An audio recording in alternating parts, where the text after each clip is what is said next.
하나의 우정이 알려준 것. 이승기 선생님은 올해 87이 되었다. 1939년생인 그는 2년 전 내 할아버지의 부고 소식에 깊은 안타까움을 전하며 말했다. 네 할아버지랑 내가 갑장 아니냐? 달림이를 지켜주던 우리 두 사람 중 한 사람이 떠나갔구나. 선생님이 말한 우리 두 사람은 내가 할머니, 할아버지와 함께 보낸 시간을 적은 책 나이의 두 사람을 뜻했다. 그는 특히 이 책을 좋아했는데 어느 날엔 그때 두 사람이 되었다가 어떤 날엔 우리 세 사람이 되고는 했다. 비록 제목은 자주 틀렸지만 그가 내가 쓰는 글의 애독자임은 분명했다. 한 지역신문에 칼럼진으로 참여했을 때에도 매번 꼼꼼하게 읽고 난 후 전화로 감상을 전해주었고, 그가 가장 좋아하는 신문에 책 리뷰 기사가 실렸을 땐 너는 장차 한국의 버지니아 울프가 될 것이라며 살면서 다시는 듣지 못할 칭찬을 들려주었다. 20대 중반, 방송국 작가와 출연자로 처음 만나 드문드문 안부를 주고받은 지 10년. 그 사이 내 할아버지는 세상을 떠났지만 갑장인 그는 살아있다. 내가 아는 사람 중 가장 영화와 문학을 사랑하고 농담과 맥주를 좋아하는 노인으로. 새해를 맞아 선생님 단골 가게에서 점심을 함께 했다. 뜨거운 김이 오르는 솥밥과 된장찌개를 후후 불며 먹는 동안 선생님은 최근에 본 책과 영화에 대한 이야기를 들려주었다. 작년에 299편의 영화를 보았다는 그는 룸 넥스트 도어와 퍼펙트 데이즈를 인상 깊은 영화로 꼽았고, 얼마 전 관람한 하얼빈에서는 안중근이 이토 히로부미를 암살할 때 버드 아이뷰로 촬영한 장면이 아주 근사하다고 했다. 그러다 요즘 머리맡에 두고 읽는 책 이야기로 이어졌고 자연스럽게 한강 작가의 노벨 문학상 수상 소식으로 흘러갔다.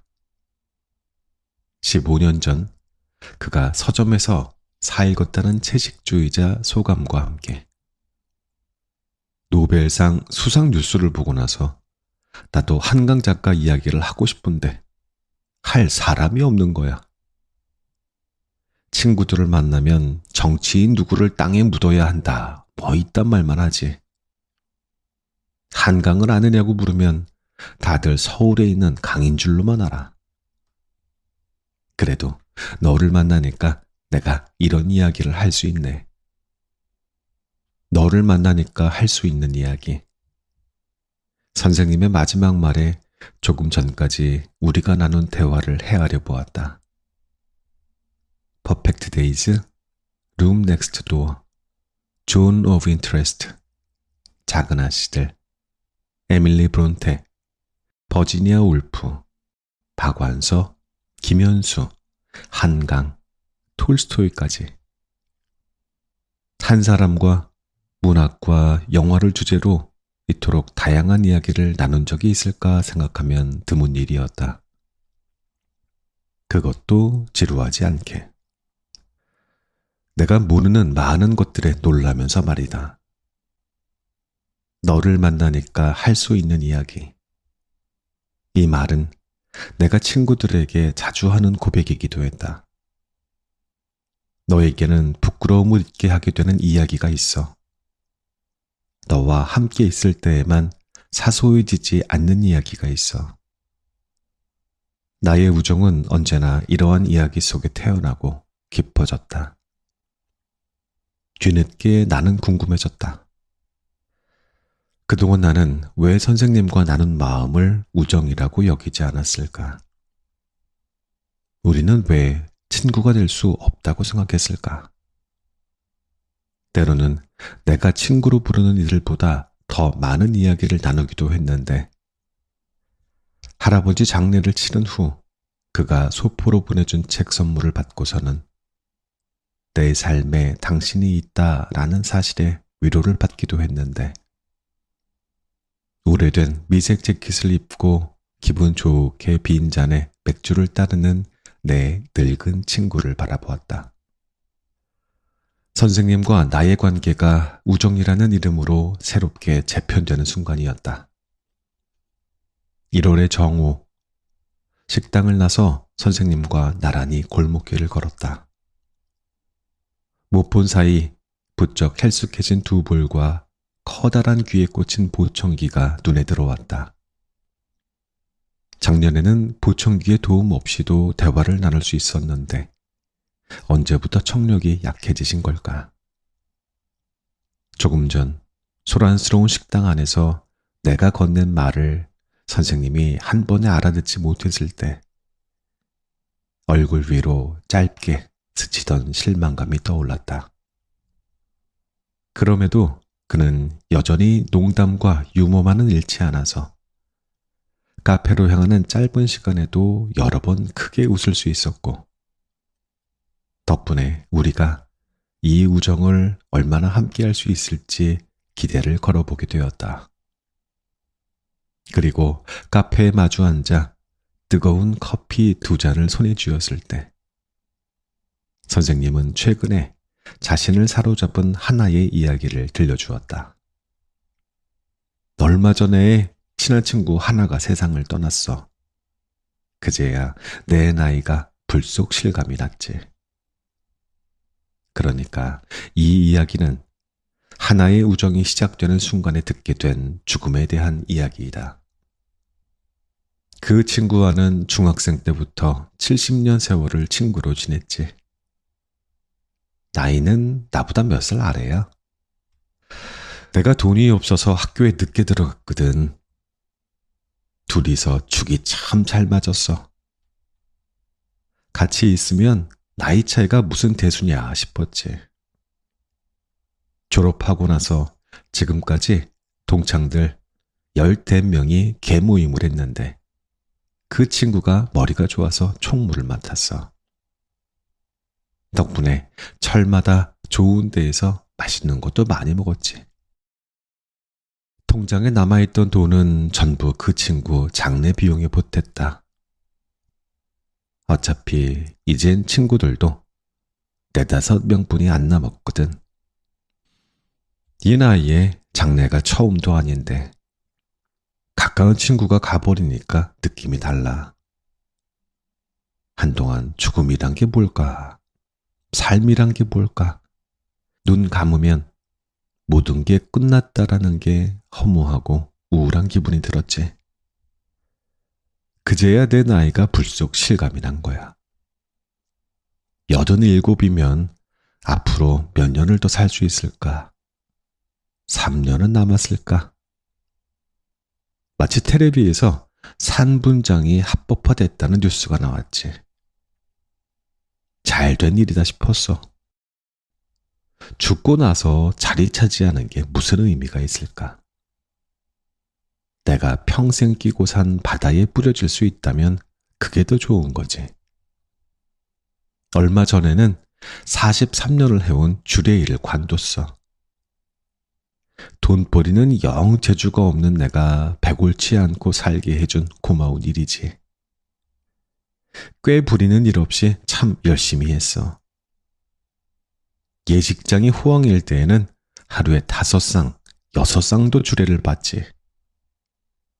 세어보면 지금까지 내가 만난 부부가 5,000쌍은 될 거야. 어마어마한 일이지. 이젠 나도 늙어서 찾는 사람이 없어지니까 예식장에서 전화가 온 거야. 앞으로는 안 오셔도 되겠습니다. 서운한 마음이 들어도 어쩔 수 있나. 사람은 그만둘 때를 알아야 되거든. 또 오랜 시간 신세 많이 졌습니다. 감사했습니다. 인사하고 깨끗이 물러났지. 그래도 앞으로 4-5년은 자식 도움만 받고 살 돈이 남았어. 나한테는 그렇게 많은 돈이 필요하지 않으니까. 지금 내가 가지고 있는 책이 한 몇천 권쯤은 될 거야. DVD도 몇백 개쯤 될 거고, 이것들이 내가 평생 모아온 유일한 재산이지. 영화 러브스토리를 보면 아침에 일어난 주인공이 그날의 기분에 따라 듣고 싶은 음악을 틀거든. 나는 음악 대신 영화를 틀지. 눈을 뜨면 언제나 새벽 5시. 기분이 가라앉을 때는 차분한 영화를, 기분이 좋을 때는 뮤지컬 영화를 찾아보는 거야. 요즘 같은 겨울에는 엔딩 크레딧이 오르면 어슴풀에 창밖이 밝아오지. 컨디션이 안 좋을 때에는 영화 대신 머리맡에 쌓아둔 책을 펼쳐봐. 다행히 내가 시력은 아직 쓸만하거든. 오래전에 사뒀던 100년 동안의 고독, 장미의 이름은 뒤늦게 읽으려니 도통 진도가 안 나가. 역시 이런 책은 젊을 때 읽어야 하는 건가 봐. 그럴 때는 덮어두고 손에 닿는 다른 책을 가져오면 돼. 하루키도 재밌고 박완서도 훌륭하지. 여전히 읽을 책이 많이 남아있다는 게 사는 기쁨이야. 요즘에는 부쩍 살아온 날들을 돌아보는 일이 많아졌지. 그러면 꼭 떠오르는 들판 하나가 있어.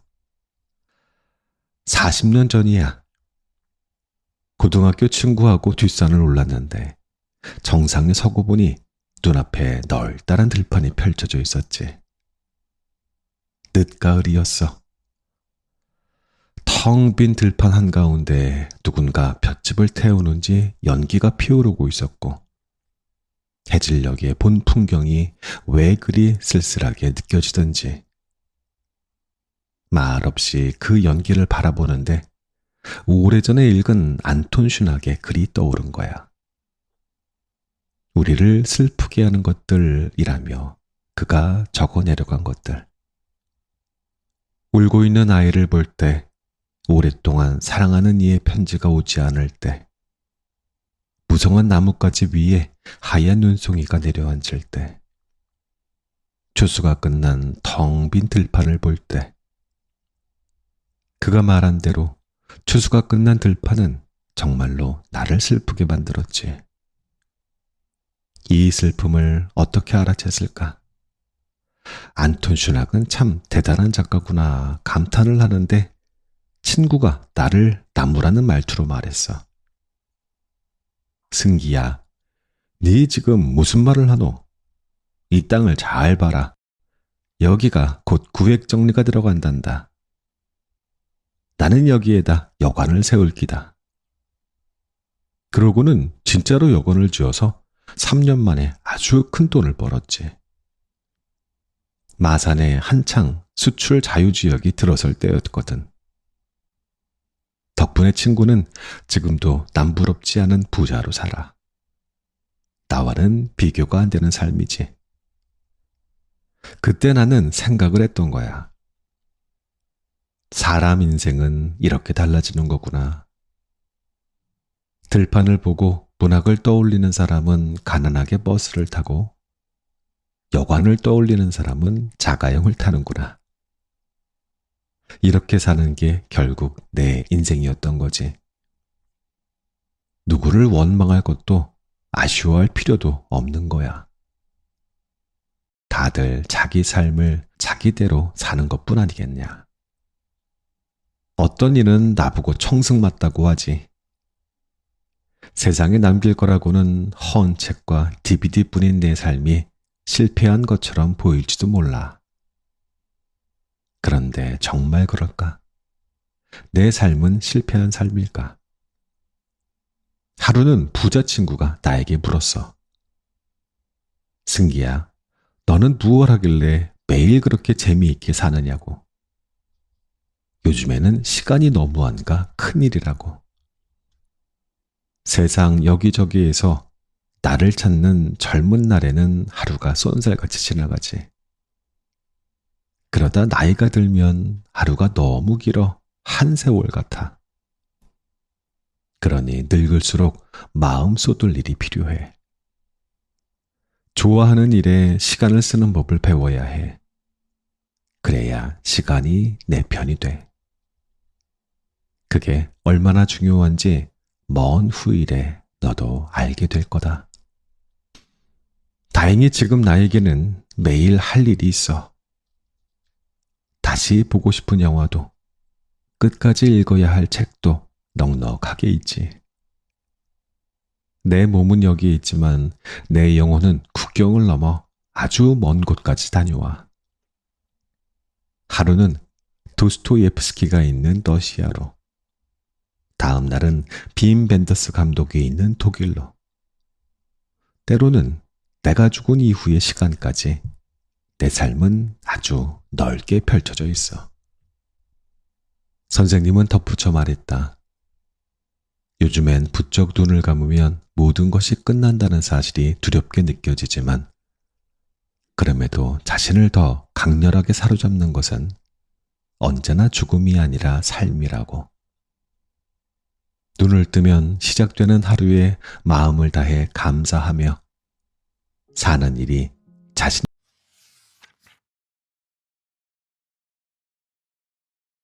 희야와 자네.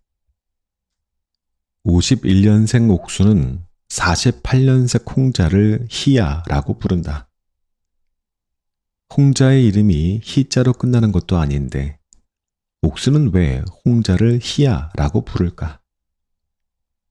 귀엽게 들리는 이 호칭은 사실 애칭도 별명도 아니다. 희야는 대구 사투리로 형님을 친숙하게 부르는 말이다. 희야, 희야 하고 자신을 잘 따르는 옥수를 홍자는 자네라고 부른다. 3살 언니 희야와 동생인 자네. 두 사람은 4년 전 80 노인복지회관에서 노인 일자리 사업 짝꿍으로 처음 만났다. 두 사람이 2인 1조로 함께 참여하는 노인 일자리는 노노 케어이다. 혼자 지내는데 어려움이 있는 어르신 댁을 찾아가 안부를 묻고 가사를 돕는 일. 말하자면 노인이 노인을 돌보는 일이다. 여러 참여자 중 옥순과 홍자가 짝꿍이 된 건 그저 우연이었지만 4년이 지난 지금 그들은 그 우연을 운명이라고 여긴다. 함께 일하는 동안 서로에게 미운 마음 한 번 든 적 없을 만큼 두 사람의 호흡이 잘 맞아서다. 우리는 눈빛만 봐도 마음을 알 수 있다라는 홍자의 말에 옥수는 맞장구를 치며 대답했다. 그렇지, 희야랑 나는 마음이 거의 같다고 봐야지. 홍자와 옥수는 한 달에 10번 그들이 맡은 집을 방문한다. 현재 함께 돌보는 곳은 올해 90을 앞둔 할머니 댁으로 이번이 그들이 맡은 3번째 집이다.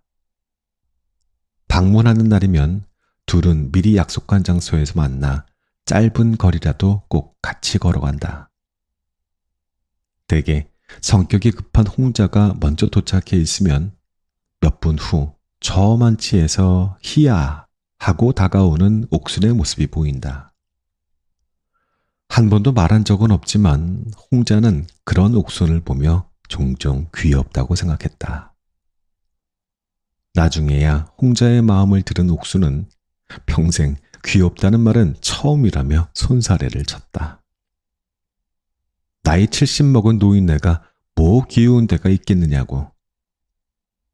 그 말에 홍자는 그걸 왜 모르냐는 듯이 대답했다. 내가 자네 머리를 자주 쓰다듬었잖아. 귀엽지도 않은 사람을 뭐하러 쓰다듬어. 아침 9시 홍자와 옥순이 할머니 집에 들어서면 할머니는 두 사람을 며칠 동안 손꼽아 기다린 편지처럼 반긴다. 오늘은 그냥 쉬어라, 괜찮다 해도 두 사람의 눈에는 그 사이 쌓인 일들이 잔뜩 보인다. 안부를 나눈 뒤 익숙하게 홍자는 청소를, 옥수는 주방 일을 맡는다. 조리와 화장실 청소는 본래 그들의 업무가 아니지만 반찬 하나 없는 냉장고를 보면, 관리되지 않는 화장실을 보면 차마 모른 척할 수가 없다. 내 언니 같고 엄마 같은 이들이라 생각하면 해야 할 일과 안 해도 될 일을 가르는 경계는 락스로 닦은 물때처럼 옅어졌다. 눈으로 본 것은 그냥 지나칠 수 없는 마음. 홍자와 옥수는 그 마음이 닮았다. 지금처럼 여름이 다가오면 그들은 함께 시장에 가 열무를 산다. 넉넉하게 물김치를 담가 냉장고에 넣어두기 위해서이다. 입맛이 떨어지는 여름에는 시원한 물김치 하나만 있어도 밥 몇 숟갈은 수월하게 넘길 수 있다는 걸 알기 때문이다. 홍자와 옥수는 50년 넘게 식구들을 먹이고 키운 손맛으로 봄에는 쑥을 따다 된장국을 끓이고 제첩살이 통통하게 오를 땐 한 소쿠리 가득 쌓아 맑은 제첩국을 팔팔 끓인다.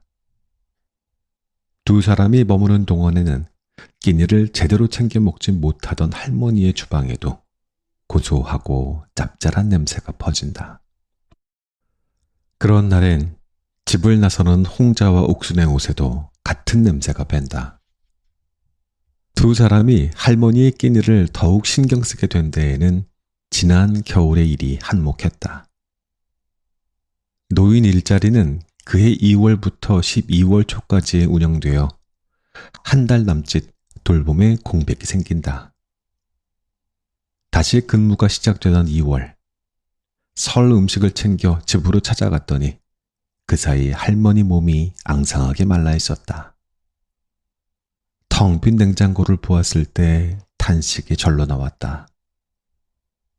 그 길로 홍자와 옥수는 장을 봐와 국을 끓이고 반찬을 만들고 밥을 지었다. 며칠 뒤엔 옥순이 자신이 먹으려고 사둔 조기 몇 마리도 가져와 자글자글 구웠다.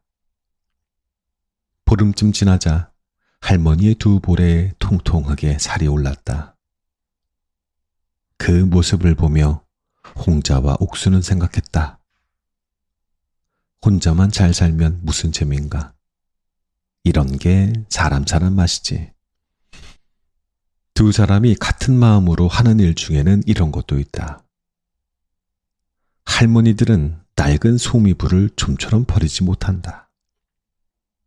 저마다 애틋한 사연이 있는 데다 겨울이면 그 묵직한 이불만이 몸을 따뜻하게 데펴주기 때문이다. 그 마음을 알기에 두 사람은 겨울이 오기 전 장롱에서 솜이불을 꺼내 세탁할 준비를 한다. 할머니 집 욕실은 너무 좁아서 주로 옥순이 자신의 집으로 챙겨가 손수 빨래한 이불을 바람에 잘 널어 말린다. 다 마른 이불이 구김이 가지 않게 다름질하는 것 또한 옥순의 목. 그러고는 그 이불을 다시 품에 안고서 지하철을 타고 할머니 집으로 가져간다. 며칠 만에 가슬가슬해진 이불을 쓰다듬으며 아이고 정말 좋다라고 말하던 할머니의 목소리가 홍자와 옥순에겐 작은 보람으로 남아있다. 그뿐일까? 할머니가 좋아한다고 일부러 칠성시장까지 가서 뻥튀기를 사다 준 일. 점점 귀가 들리지 않는 할머니를 위해 동사무소의 보청기 지원을 알아본 일. 한여름에 할머니를 휠체어에 태우고 병원 진료를 함께 보러 간 일까지. 병원에 가던 날은 어찌나 더웠는지 두 사람 다 온몸이 땀으로 흠뻑 젖었다.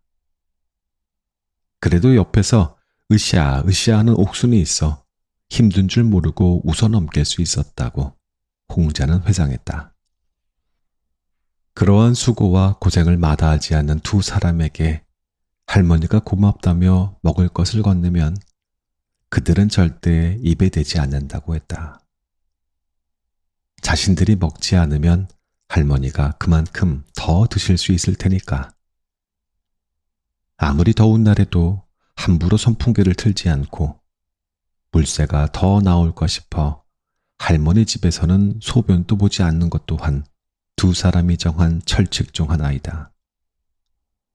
자신들이 주는 것은 아까워하지 않으면서 받는 것은 아까워하는 마음. 그럼에도 손해라고 여기지 않는 그 마음은 무엇일까? 이런 게 사람 사는 재미라는 그들의 말을 나는 아직 다 헤아릴 수 없다. 최근 홍자와 옥순에게는 마음 쓰이는 일이 하나 생겼다. 그들이 돌보는 할머니에게서 초기 치매 증세가 나타나기 시작한 것이다. 홍자도 옥순도 여러 어른을 모셔본 경험이 있기에 부쩍 깜빡깜빡하는 할머니를 보며 속으로 걱정을 삼켰었다. 그러면서도 두 사람은 생각했다. 지난 경험을 비추어 볼 때 앞으로도 계속 자신들의 손길만 닿는다면 할머니 혼자서도 충분히 집에서 지내실 수 있겠다고. 아직은 섣불리 할머니의 다음을 결정할 때는 아니라고. 자신이 요양원에 갈지도 모른다는 생각에 며칠을 가슴앓이하는 할머니를 보며 홍자는 그녀의 귀에 두 손을 모으고 말했다. 귀가 어두운 할머니에게 자신의 말소리가 또박또박 전해지기를 바라면서 행님, 걱정 마이소. 우리가 끝까지 지켜줄 겁니다. 홍자의 말이 끝나자 곁에 있던 옥순도 거들었다. 우리가 형님을 제일 잘 알잖아요. 우리가 형님 괜찮다고 하면 아무도 못 데려갑니다. 진짜입니다. 그러고선 옥순과 홍자는 눈빛을 주고받았다. 그들만 아는 모종의 작전을 함께 나누듯이.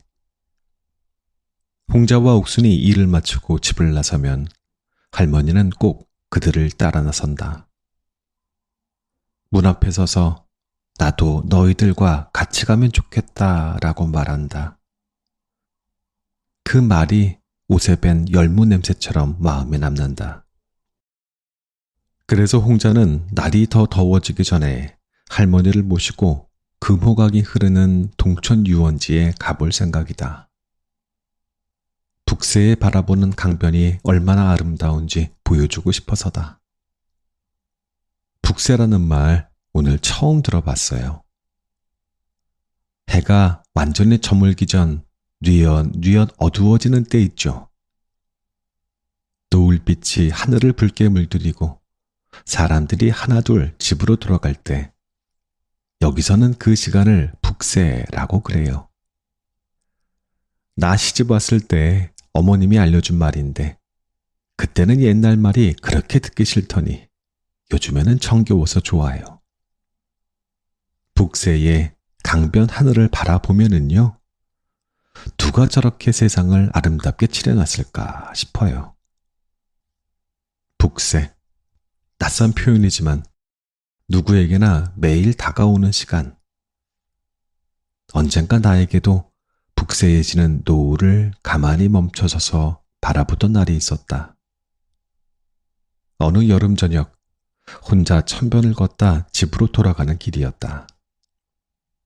하루가 저물어간다는 쓸쓸함 속에서도 그 순간 나를 붙잡은 풍경이 계속 바라볼 수밖에 없는 아름다움이라는 것을 알았다. 우리 삶도 흔히 말하듯 하루처럼 저물어가는 것이라면 이른을 넘어 서로를 만난 홍자와 옥수는 북새에 만난 친구인 셈이다. 두 사람에게 그렇지 않느냐고 물었더니 그렇지, 우린 북새에 만난 인연이지 하고 고개를 끄덕였다. 그토록 긴 시간 각자의 삶을 살아왔음에도 희한하게 미운 마음 하나 들지 않는 친구이자 짝꿍이 된 두 사람. 최근엔 옥순이 다니던 곳으로 미용실도 옮겼다는 홍자는 둘 사이에 있었던 재미있는 일 하나를 들려주었다. 얼마 전 홍자가 쓰던 밥솥이 고장이 났다. 새로 사기는 아까워 AS를 맡기려는데 때마침 옥순도 밥솥이 고장 났다고 했다. 어쩜 같은 시기에 밥솥이 고장 날 수 있는지 둘은 신기해하며 함께 AS 센터에 가기로 약속을 했다. 며칠 후 각자 밥솥을 들고 지하철역에서 마주쳤을 때 두 사람은 자신들이 오랫동안 써온 밥솥이 똑같은 모델이라는 걸 알게 되었다. 엄마야, 이게 무슨 일이고. 밥솥이 같았다는 게 엄청난 우연이라도 되는 것처럼 둘은 희한한 일이 다 있다며 깔깔 웃었다. 나이가 드니 눈물샘이 약해져 웃다 보면 어느새 눈물이 났다. 그러고선 늘 그랬듯 성격이 급한 홍자가 앞서 걷고 그 뒤를 옥순이 따라 걷는데 등 뒤에서 불쑥 옥순의 목소리가 들려왔다. 희야, 근데 우리 좀 운명인 것 같지 않나? 그 말을 듣고 걸음을 멈춘 홍자와 옥순은 또 한바탕 크게 웃었다고 했다. 그동안 운명이라는 것은 무섭고 지긋지긋한 말인 줄만 알았는데 이 나이에 운명이라는 말이 이토록 상큼하게 들릴 줄이야. 두 사람의 밥솥 이야기를 들으며 나도 그들처럼 같이 있으면 시답지 않은 이유로 웃음이 터지는 친구들을 떠올렸다. 우연히 같은 색깔의 양말을 신고 나왔다거나 서로를 모르던 10대 시절에 같은 노래를 컬러링으로 해둔 적이 있다거나 많은 사람들 속에서 하필 같은 순간에 서로 눈이 마주쳤다는 이유로 순식간에 기뻐졌던 마음. 사실은 우리가 정말 비슷한 점이 많아서라기보다 이미 너를 좋아하기 때문에 사소한 것들도 운명처럼 느껴지던 순간들. 나는 홍자에게 물었다. 그날 옥순의 말을 듣고 어떤 대답을 하셨느냐고. 그러자 그녀는 대답 대신 같은 날 있었던 또 다른 일을 들려주었다. 그렇게 하고 싶다.